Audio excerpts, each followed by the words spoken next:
Hi, I'm Coach Micheal Burt. To get a free copy of my book, Inside the Mind of a Monster, text 678-506-7543.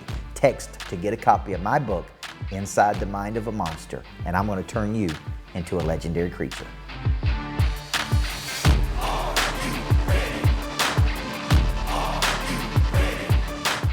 So, Coach, thanks for joining and always just pouring into me, our team, and just our community. Yeah, absolutely. Thanks for having me. I just finished a webinar with a group in London and Singapore and Miami, about 150 sales reps, and it was in the afternoon with those guys. So we're getting cranked up, and they're already going. I want to talk a little bit about two things today. One, from my book, Inside the Mind of a Monster, because the number one thing people constantly ask me is how do the top performers perform? We're talking about the big boys and the big girls. I've been fortunate to take at least 3 mortgage originators over the $100 million mark as their coach. And one of them wanted to do 60 million when they came to me. They ended up doing 160 million. One was a high school basketball coach, was actually the boys basketball coach when I was the girls basketball coach, and we took him from 0 to 100 million. He made his first $1 million personally this last year as a person. And then another person that had been in the business for a long time, but I've been their coach and kind of got them from 80 to 90 to 100 million. So people always ask me, like, what are the habits of the big time people? Like these are freaking monsters, right? Like how do they do it? And I'm going to show you a cycle to do something big in your life today. And then I'm going to get into confidence of a monster. Then I'm going to kind of end up with the activators of your prey drive, because for years as a high school basketball coach, I would take my team over to Murphy Center at MTSU, and I would watch other people win championships, Brian. And I would sit up there in the stands, and as a coach, I had this internal consideration: we'll be good, but we'll never be that good. And finally, after about 6 years, I began to see teams that we either beat during the regular season or were close to beating, competitive with, that were down there playing. And I began to change. And I began to say, it's not whether we're going to win a championship, it's when we're going to win a championship. And I think that's how a lot of mortgage originators look at it. It's, they can do 25 million or 50 million or 100 million, but I'm just kind of sitting up here in the stands watching them because they know something I don't know. And what they really have that you don't have is just more confidence. Maybe they have more work ethic. Maybe they have more discipline. Maybe they have more, but the biggest thing they have is more belief in themselves. So I kind of got tired, Brian, of going and watching other people win championships.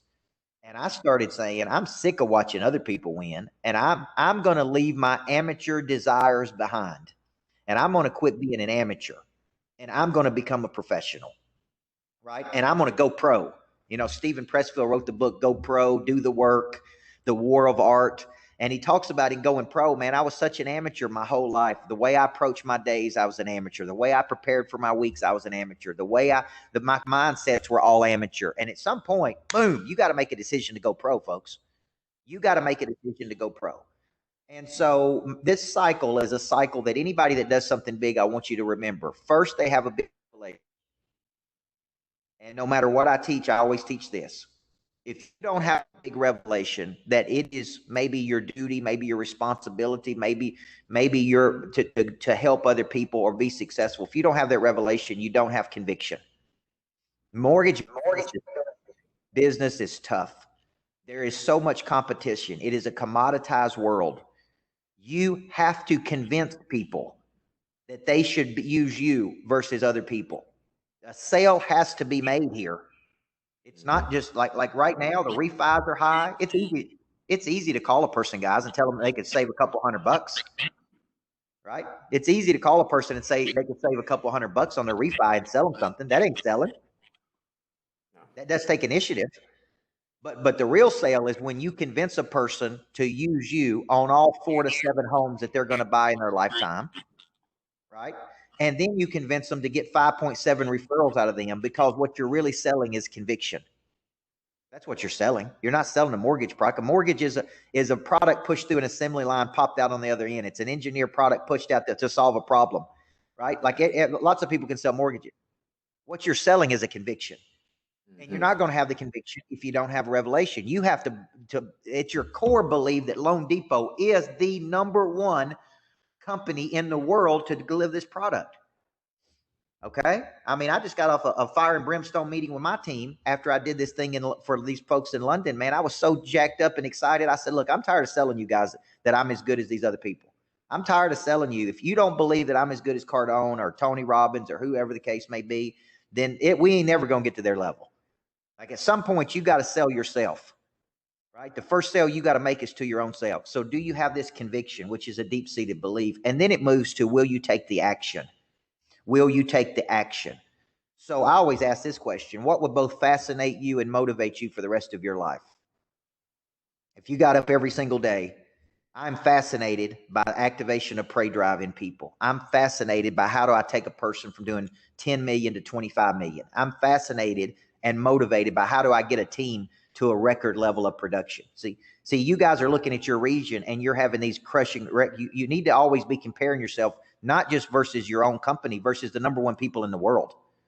What's the number one region in the world? What are they producing? Right? That's what you need to be. That's what you need to be asking yourself. If you're going to get in the comparison game, I don't mind you comparing, by the way. I compare myself versus the top people in the world every day. What are they doing that I'm not doing? What are they good at that I'm weak at? How can I get better in these areas? Most of them are better marketers than me, by the way. They're not better coaches. They're just better at marketing their goods. That means I need to go to work on improving that area. So first you have revelation. Because of the revelation, you have conviction. Because of the conviction, you're willing to do whatever it takes. And I believe whatever it takes is prospecting 4.5 to 5 hours per day, 2.5 hours in the morning, 2.5 hours in the evening, at least getting 2 hours in of nothing but new money. Okay. And a lot of mortgage originators that I've coached always say, well, I can't prospect because I'm so busy trying to get these deals across the finish line. I get it, man. There is a time cost to getting a deal across the finish line, but you can't use that as an excuse that you don't have enough time to prospect, because the purpose of the business is to generate new money. All right. So Brian, I have 3 or 4 mindsets I want to give all the LoanDepot folks today. Number 1 is the mindset of King David. If King David would have known how hard it was going to be when he became king, he'd probably said, don't sign me up for that. But he had proper expectation. He had proper expectation. And the expectation was, it's going to be a fight, but dadgummit, we're going to find a way to win. It's going to be a fight. We're going to find a way to win. By the way, when did King David get himself into trouble? The only year he didn't go into war, he stayed home and saw Bathsheba bathing over on the rooftop. And that's when he got himself into trouble, because he wasn't in the game. Adults get themselves into trouble when they're unsupervised and they are left to their own devices and they're not on accountability sessions, just like old King David did. Okay. So first rule is, it's going to be a fight, but we're going to win. Rule number 2, we go to bed tired and we wake up hungry. Brian, the top 5 people I coach, their number 1 motivator is not competition, it's fear of loss. And let me tell you why that's important. They know what takes years to build up can take seconds to tear down. So they never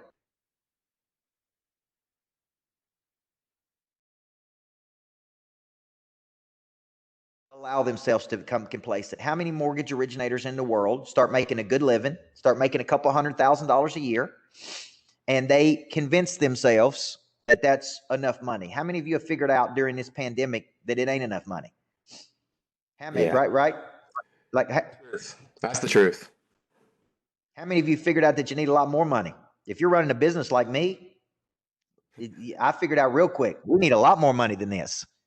We don't need just a little bit more money. We need a lot more money. So here's the deal. I can't allow myself to become complacent. Complacency is a gradual settling to a place of mediocrity. You don't allow your kids to become complacent. Why would you allow yourself to become complacent?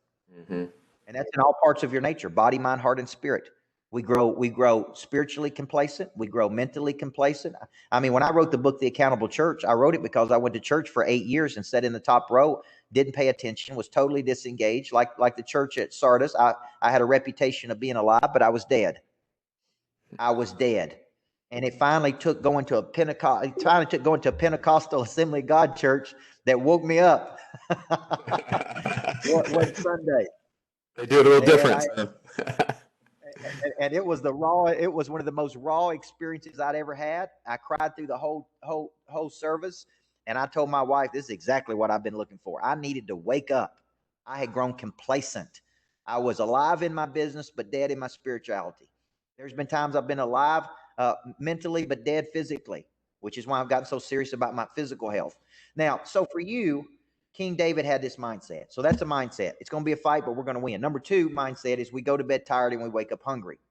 Number 3, it all goes to zero at midnight. The refi boom will go away at some point.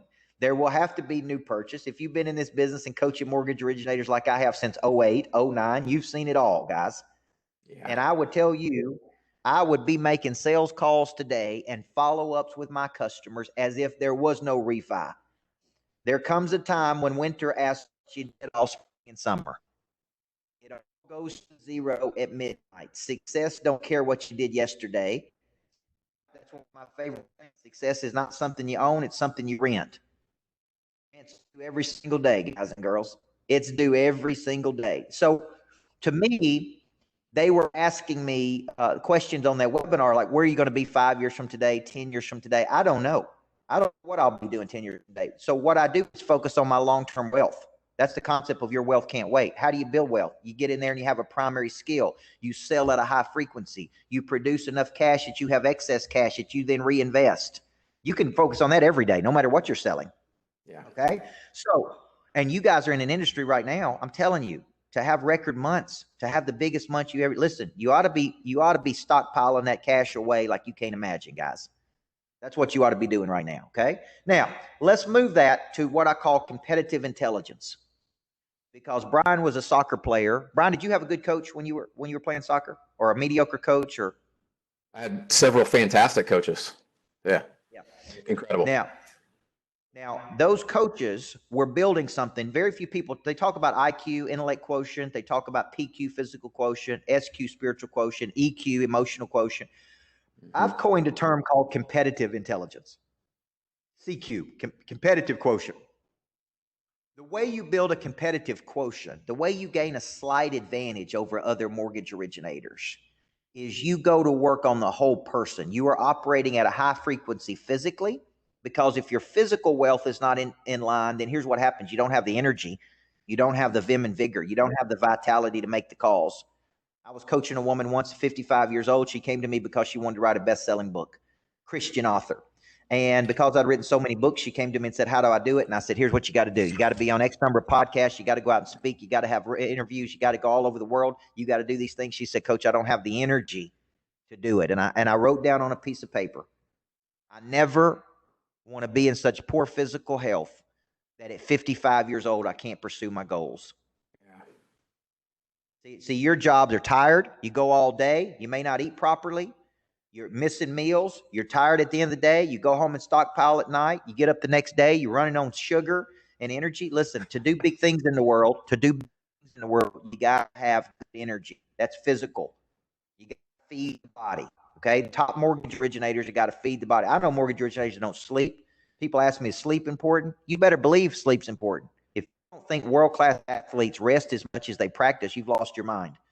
They rest, they practice, they play. They rest, they practice, they play. See, I started treating myself like a world-class athlete. What goes in my body? How much do I exercise? What kind of sleep do I get? Because I need energy. I'm not selling coaching. I'm selling outcomes. And to sell outcomes, I got to have energy. Second thing you got to do is you got to go to work on the mind. Competitive intelligence is studied in the mind. So my trick is simple, Brian. After I get my spiritual work in the morning, typically listen to a sermon every morning. Then I get physical work in with the body. Then I see my wife and daughter. That's my emotional health, right? Then I get my mental training in. My people train on my online academy 6 segments a day before they get to work. And then I meet with my team 3 times a day. Okay. And I'm to try to keep them enthused. This business you're in is tough. It's a tough business. You got to be reignited. You got to be re-enthused. You got to go into battle, right? It's going to be a fight, but we're going to win. And on the way into work, I listen to something mentally, like stimulating. Could be motivational, could be inspirational, could be tactical. but I'm getting my mental. Every weekend, I spend time studying one expert.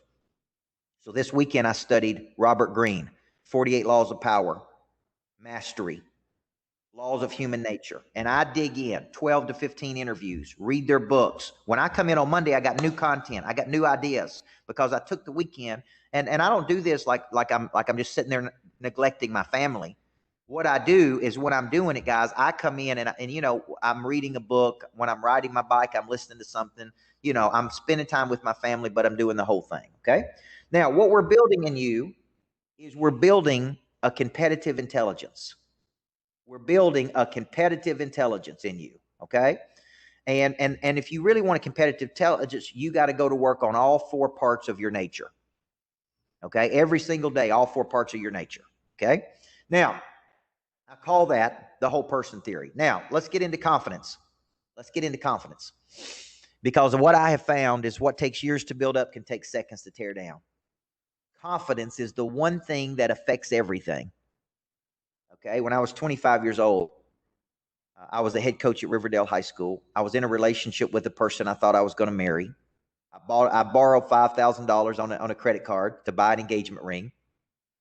And before I gave her the engagement ring, she broke up with me. And I was devastated. And it's a lonely day, guys and girls, when you take an engagement ring back. And when I took the engagement ring back, the person on the other side said, "Now, Mr. Burt, why are you bringing this engagement ring back? Was it a broken engagement?" And I thought, I will punch you in the face. Why do you think I'm bringing it back? Right? She didn't want to marry me. And so I go through this terrible depression, clinically depressed, threw up every morning, couldn't eat, couldn't sleep, I couldn't make it minute to minute, guys. I was a wreck while I was supposed to be this top coach in the country. And so during that period of my time, I said, you know what? I've made a mistake. I have put all of my confidence into one person. Never allow another person to stand between you and your destiny. It is not LoanDepot's job to feed you leads. It is not Brian's job to make sure you get deals. It's not your wife's job to make you happy. It's not your kid's job. Like never place your confidence in another person's hands. And during that period of time, I studied confidence. And I'm like, man, I'm going to build an unbreakable confidence. When I come out of this, I'm going to be so strong with my confidence and my spirit. I'm going to be so strong. I'm going to diversify my confidence, and I'm never going to let this happen again to me. That one thing has proven me well. It also learned during that period that I felt rejected. You call on a real estate agent, they don't want to have anything to do with you. You know you're better than the person they're using, but they don't take your phone calls. They don't follow up with you. You feel rejected. Here's what I learned during that period, guys. A person came along in my life, and she said, "Coach, you're looking at this all wrong." I said, "What do you mean?" I loved her. She didn't love me back. That's rejection.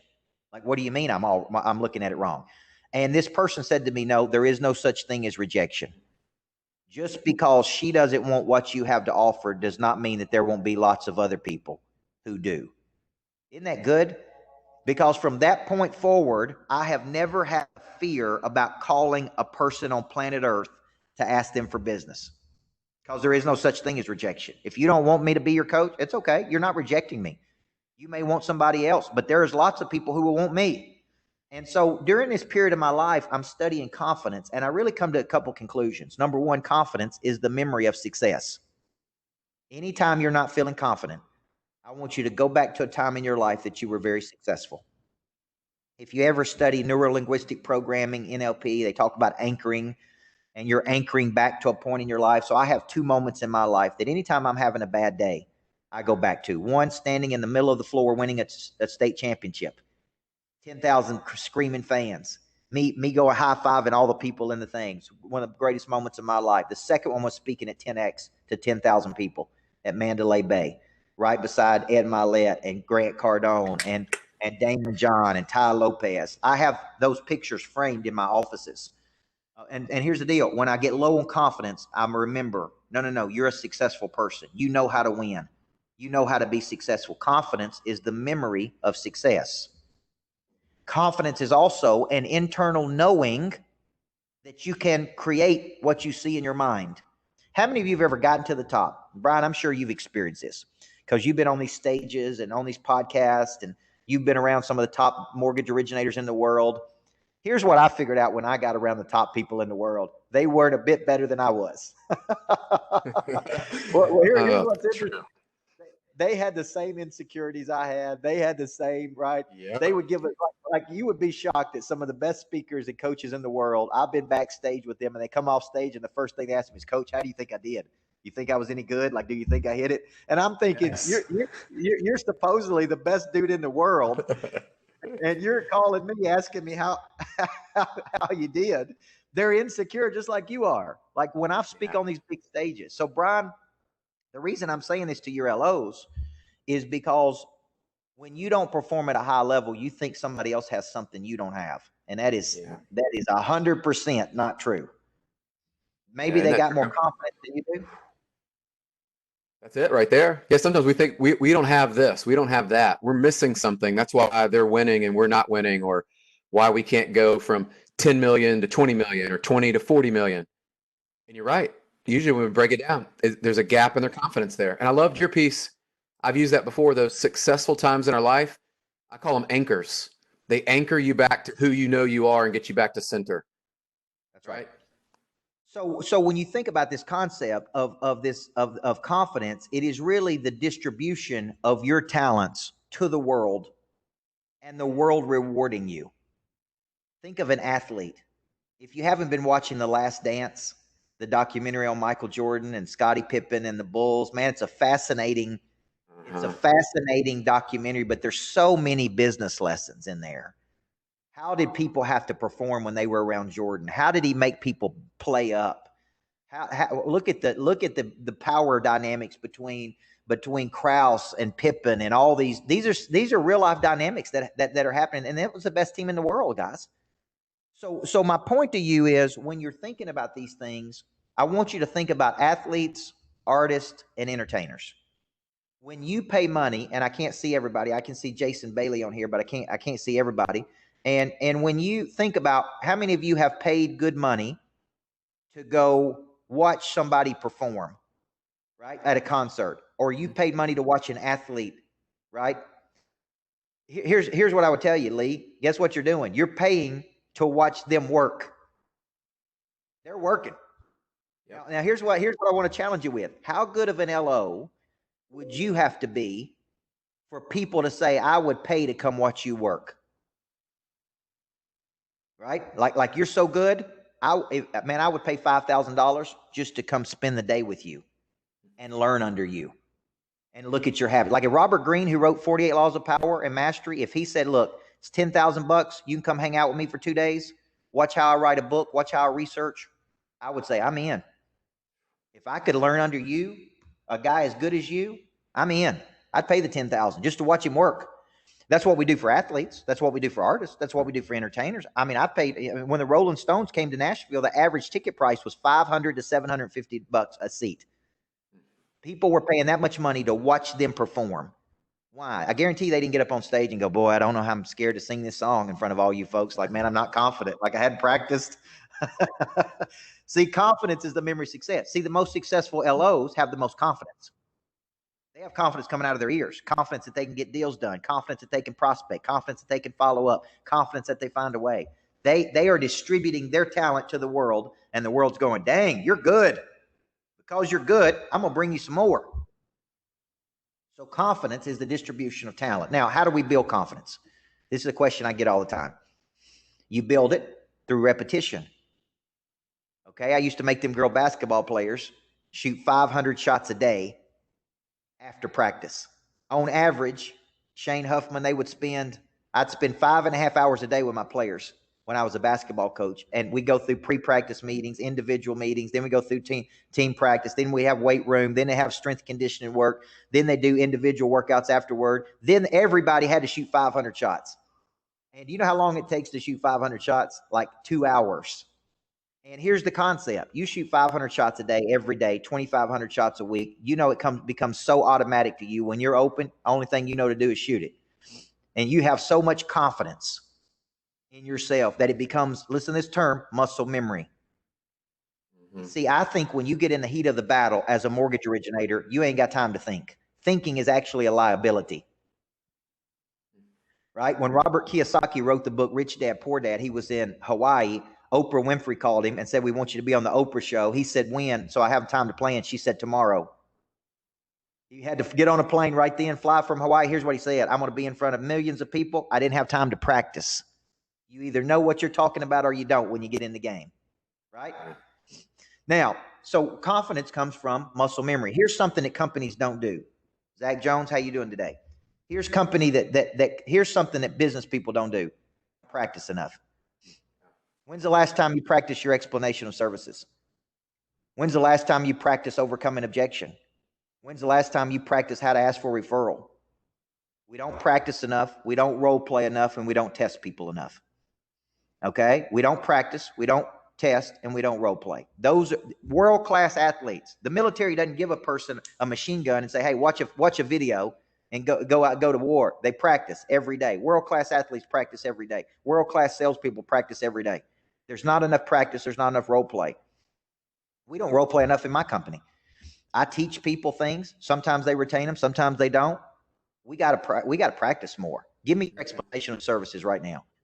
Here's the number. How you handle the number one objection you get, which is always time or energy or money or I'm already using somebody. Like, how do you overcome that? Or do you just roll over? Like, you got to practice. Training's not something you did. It's something you do every day. It's a discipline. Our team watches 6 segments of my online academy every day before they get to work. And then we have 3 meetings a day every day.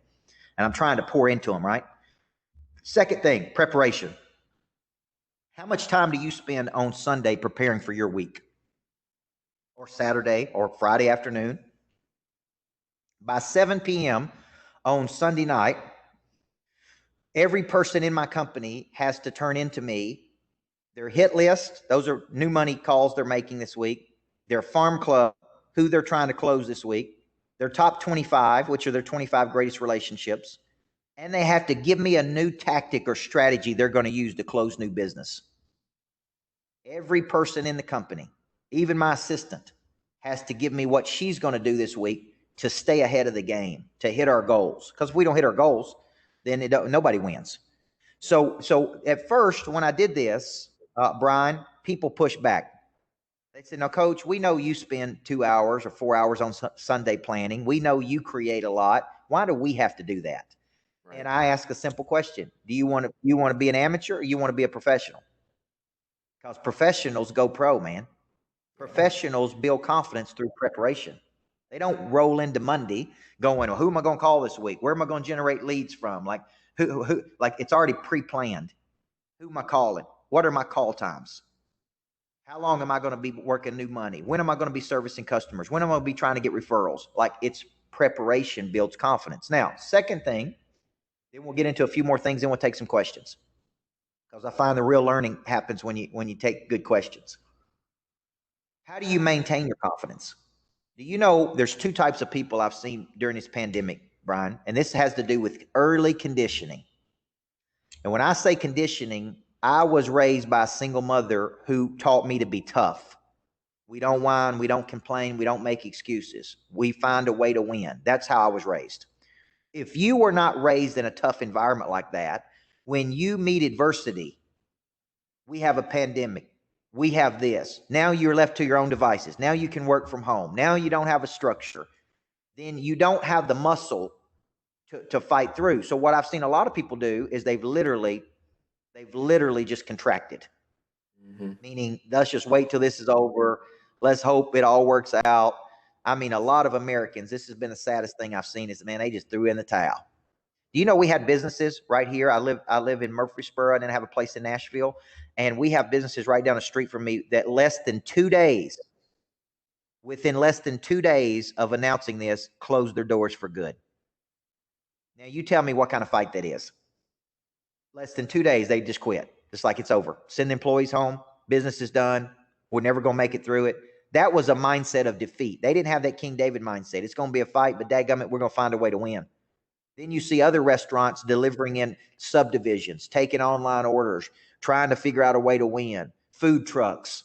You see some people go, look, okay, we can't do it that way. We're going to do it this way. Listen, I'm a speaker, guys. I speak all over the country. That's a big bulk of my business. I mean, that's hundreds of thousands, if not millions of dollars of business that I make going out on the road. And when I couldn't do it, I didn't say, well, what am I going to do? I'm just going to stay at home. I said, man, let's do virtual summits.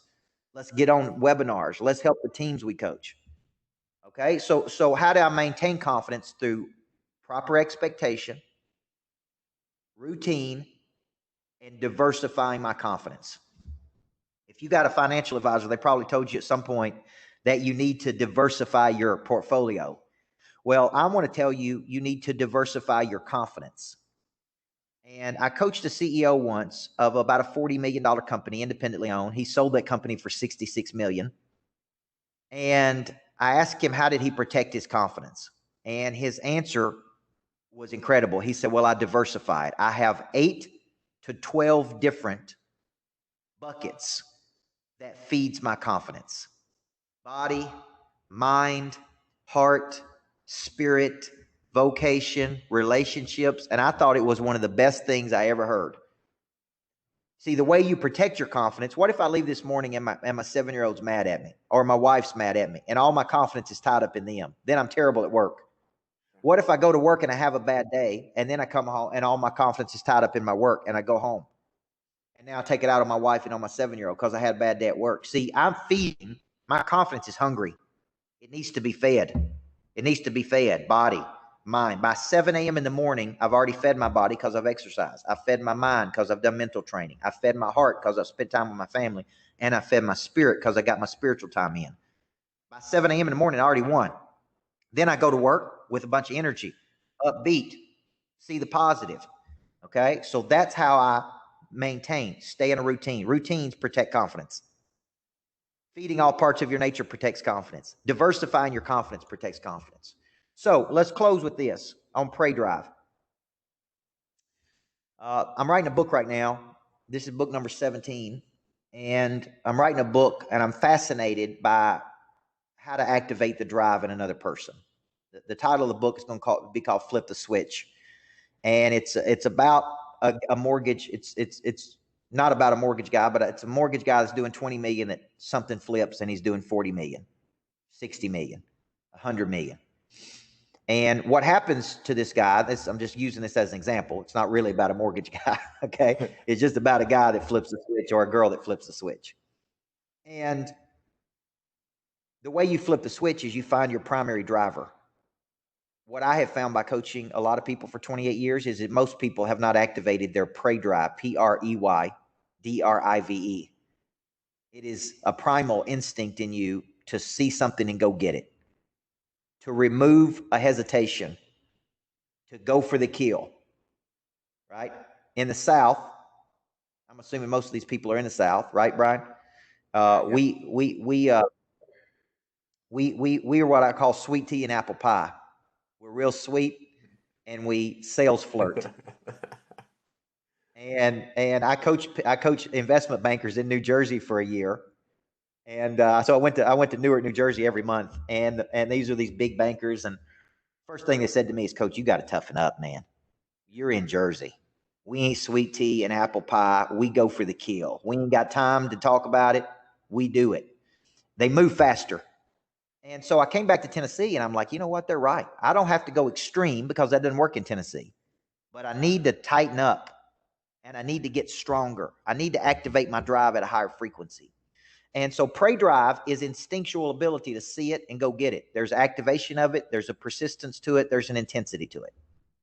There are 5 activators of that drive based on my experiences. Number 1, competition. Competition is an activator of Pray Drive. You need a fight. You need a fight to fight. You need a game to win. You need to be competing with something. And I would tell you, if you're the number 1 guy at LoanDepot, that's great. Who's the number 1 guy in Tennessee? Who's the number 1 guy in Alabama? Who's the number 1 guy in the Southeast? Who's the number 1 guy in America? Who's the number 1 guy on planet Earth? Because I've coached people doing 160 million before that were 16 or 17 or 18 in the country. And I said, do you want to be number 18 or you want to be number 1? Like, nobody remembers the number 18 person. You know what I'm saying? So you're doing it. Here's what I said. You're doing it. You're doing it at a freakish level. It's crazy what you're doing. But there's somebody out there doing 245 million. and you can use all the things you want. Well, they're in California. The cost of houses is much higher there. And I get it, man. I get it. I get it. But what are they doing to get to that level? What's their unit number? What's their, right? Like, what's the volume number? What's the, you need competition. Competition activates prey drive.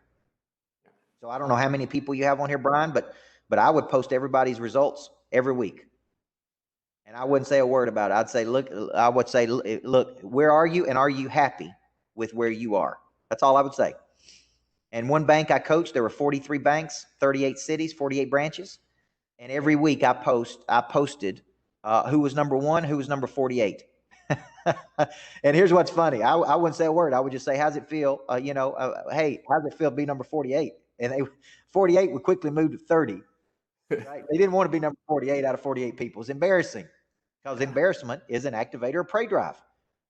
Yeah. I've been embarrassed sometimes in my life, mainly because I underperformed. I was embarrassed. I'm like, man, I'm so much better than that. Yeah. Number 2 activator of prey drive, fear of loss. Fear of loss. This is actually my number 1 activator. Lee, JP, this is my number 1. I wake up in the morning. I've built a good life. I've worked really hard for it. I wake up grateful but scared. And you say, well, that's no way to live, scared to death. I know the Bible teaches us not be anxious for anything. But here's the deal. I am motivated by fear. I actually use fear as fuel.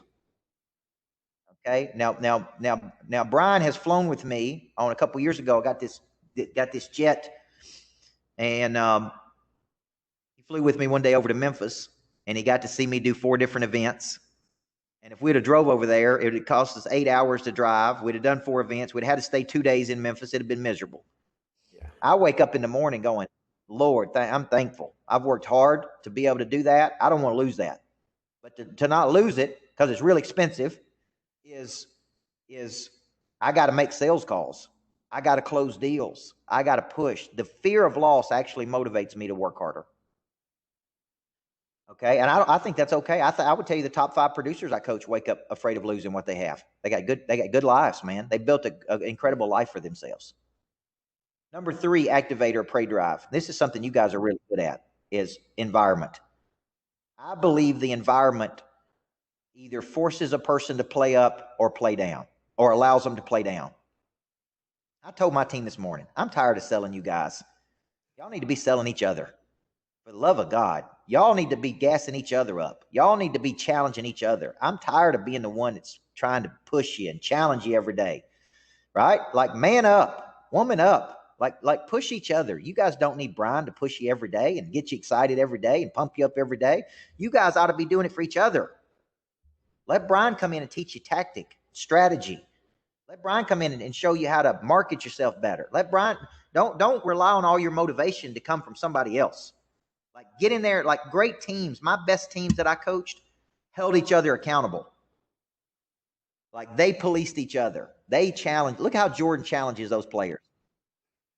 It's crazy. That's what you ought to be doing if you want to be great. All right, number 4, exposure. Exposure is an activator of prey drive. Meaning, get around people operating at a higher frequency than you. Ask them what they're doing.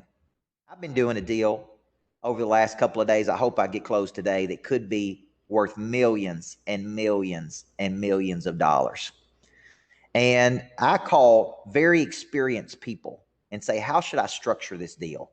And they had ideas that I would never even think of in a million years, because they've been down the road. They know how to do it. They're like, no, you don't need to do that. No, you don't need to own that much of the company. No, you don't need. Here's the way I would structure this. And listen, it's exposure. It's like, man, these guys play at a higher level. They know something I don't know. Expose yourself to big time people. It activates your prey drive. And finally, number 5 is embarrassment. And I alluded to that one. I don't personally embarrass people. I don't believe it works many times. The way I coach a person is I say, now, Brian, you told me what you wanted to do. Okay. Now, how are you going to justify when you go home tonight to your wife and your kids your performance when you told me this is what you want to do? So I've had people tell me I want to take care of my wife. I want to take care of my kids. All right. And then they come in and halfway prospect and halfway follow up and halfway prepare. And I may walk over and say, look, Remember when you told me you want to take care of your wife and your kids? You're going to go home tonight, lay your head on your pillow. How are you going to justify to them that you gave everything you had today? Are you going to go to bed tired and wake up hungry? Because it looks like to me you've gone to bed full and woke up complacent, right? And sometimes I say that to a person and they may not like it, but they need to hear it. Mm-hmm. I bet there's people on this team right now that have got a gear they haven't found yet. You got a switch that hadn't been flipped. You have another level you haven't even gotten to yet. This pandemic has activated a gear in me I didn't even know I had. It activated a drive in me I hadn't even seen before, guys. And I'm 43 years old. I thought I was operating at a high frequency until this happened. Yeah. Okay. And I found a gear I didn't even know was even in there through fear. So I want to challenge you today. When your drive is activated, here's what happens. You got a vim and vigor about you that is contagious. You have an enthusiasm about you. You have an outlook of offense versus defense. And I believe you owe it to yourself to find the driver that does it for you. Okay. Sometimes Brian's not going to be there to encourage you. Sometimes you're going to have to learn to self-encourage. Sometimes you're going to have to learn to talk yourself. You're going to have to sell yourself in the morning when you don't feel like it. Amateurs listen to their feelings. Professionals never listen to their feelings. All right. So I've really enjoyed this, man, being with you guys. We love I hope you having guys have enjoyed. it's all I love you went through that, and some of it we've heard before, but it's good to hear it in different contexts because we are in a different mental state. We're in a different environment. And so to your point, my creativity, I feel like, has been activated. Another level of my gear has been activated because while I feel very productive, I'm sure a lot of our top performers feel like we're working more and we're trying to balance like, okay, I need to be for family. I need to be here. We got kids, most of us homeschooling, and we're trying to get fitness in at home. Like we had to recreate routines. And it was a little bit of a,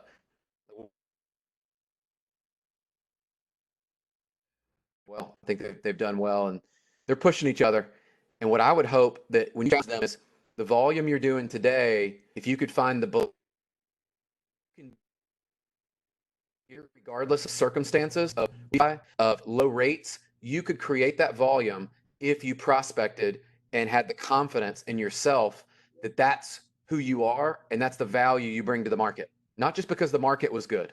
That's what I would hope you take out of it, right? Yeah, and you don't ever want to fall into the false positive. I had teams that we would beat weak teams, and they would buy their own high. And sometimes in the mortgage world, we have low rates, we have external factors, we have high refi, and it lulls you into believing I don't have to prospect, I don't have to call people back. And what happens is when that goes away, you're really screwed. And I've coached a lot of people. I was coaching home builders in '08, guys, that in '04, '05, '06 were selling 1,000 homes a year. They were selling 40 a week. And in '08, they couldn't sell 4 a week. And they hired me because they got lazy. They didn't prospect. They didn't work the muscle. Then there were some real estate agents during that cycle sitting in model homes watching ESPN and the fishing channel making $300,000 a year. And then all of a sudden the economy stops, boom. Now they're making $30,000 a year. Now they're scared to death. And here's what I said: it's your own fault, man. You're watching the fishing channel when you should have been prospecting. Yeah. You wasn't engaging with customers. You wouldn't get any referrals. Like there's nobody to blame here. You don't need to blame the economy. That's an external factor you can't control. No person on here can control the external factor of the economy. All we can control is our own work, our own effort. And you got to sell yourself every day, man. It all goes to zero at midnight. I don't care how many refis I do. I don't care. Like I said, Brian's point is well taken. If you're doing more than you've ever done, that needs to become normalcy for you. It doesn't need to become an inflated number just during this cycle. It needs to become normal. Like that's normal to me to do that. So I want to encourage you on that. Does anybody have any questions? If you got questions, drop them over in the chat box. And while you're doing that, Coach, what I would love, because you've unpacked a lot of the sales cycle and prospecting. You were talking about the evidence of services, and some of the team may not know what all that is. But if you're a mortgage originator today, most of our team, they are having record months. But yeah, JP, I'll tie that into this.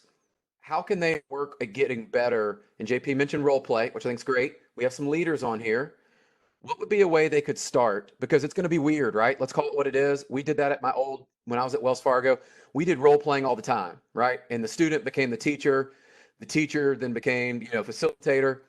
it was normal. How would you advise the leaders and the people on this call, even if they're not in a leadership role, could be leaders in their branch? How do we initiate some role play, being that we might not be in person for a little bit, so maybe the video, or how do we just start that? Because I think that would be cool, but let's call it what it is. We probably have a little reluctancy to Yeah. go, hey, let's role play it, coach. Let's do it. Yeah, there's a fear of embarrassment and rejection, but here's the deal, and here's the deal. I just talk to my people and I say, explain. All right, here's a product we have. Explain our value on this. All right, so we have I wouldn't say scripts, but models, meaning the 4 steps of the sale. If you're in my coaching program, I did this all last month. The 4 steps of the sale, and the 4 steps of the sale was we initiate, right? We initiate to get their attention. We disarm. We disarm through connection. Brian, where you at today? Oh, I'm in Franklin. Oh, what's it doing in Franklin, man? I'm over in Nashville, right? Like, how long you been with LoanDepot? Like, I build rapport. Then I locate a problem. Okay, I locate a problem, a significant problem, I like to say, because they won't spend any money. If you call a person and say you can save them $20, they may not move. Then I offer a compelling solution. That's 4 steps to the sale for me. So if we're role playing, I may tell if Brian's on my team, I may say, Brian, all right, initiate.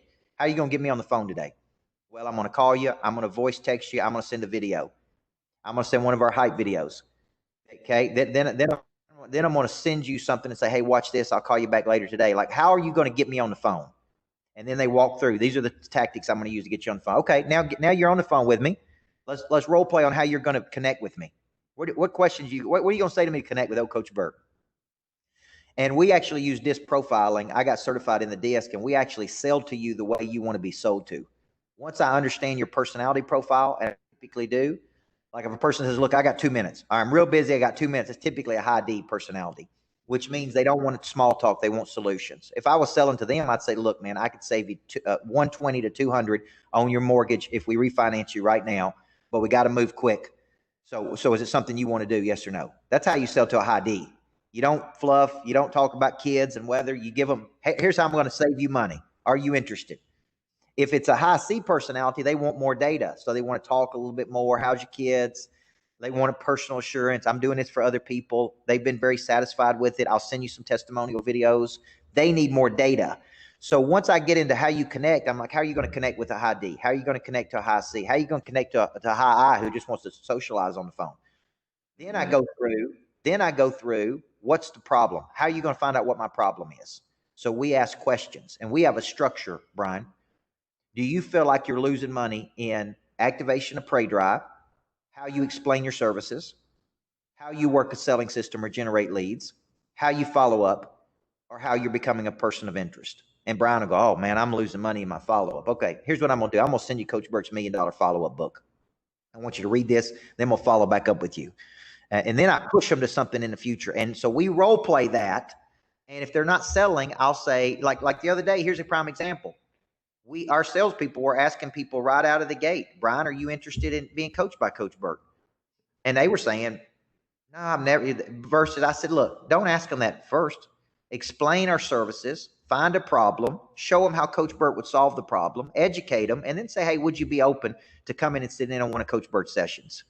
Like they were just coming out of the gate going, hey, Brian, would you like to be coached by Coach Burt? And we haven't even showed them the value of being coached by Coach Burt.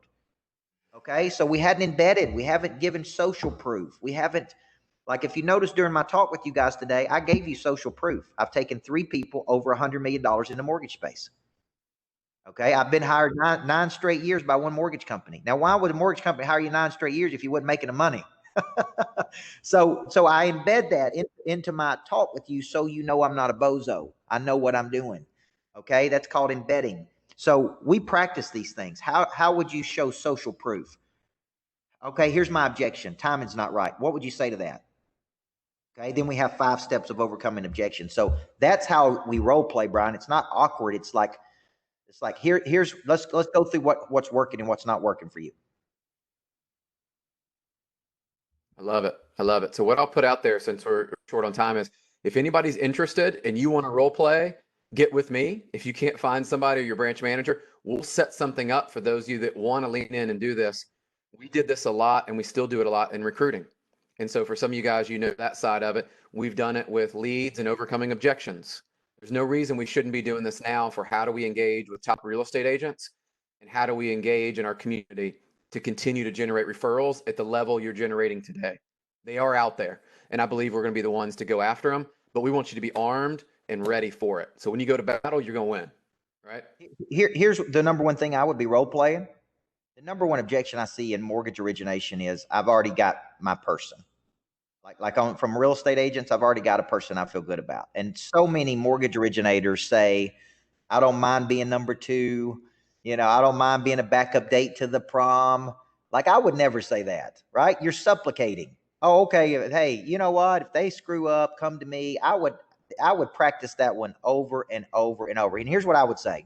Maya Angelou said, when we know better, we do better. But what if we never know better? How many times in your life have you used an alternative person only to find out they were 10 times better than the person you were using? Like, I would challenge them, right? Not in a negative way, but if that's one of the number one things you hear from real estate agents, you should be practicing what you're going to say. Okay. I believe when we know better, we do better. I understand you got somebody, but there's been times in my life that I had somebody only to find out somebody else was a whole lot better than that somebody. Yeah. Okay. Now, one of my top real estate agents that I coach just fired his mortgage originator, and the mortgage originator was baffled.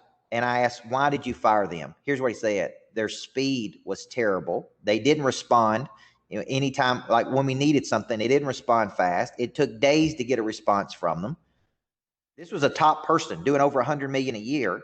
And my real estate agent just said, man, it was constant struggle to do business with them.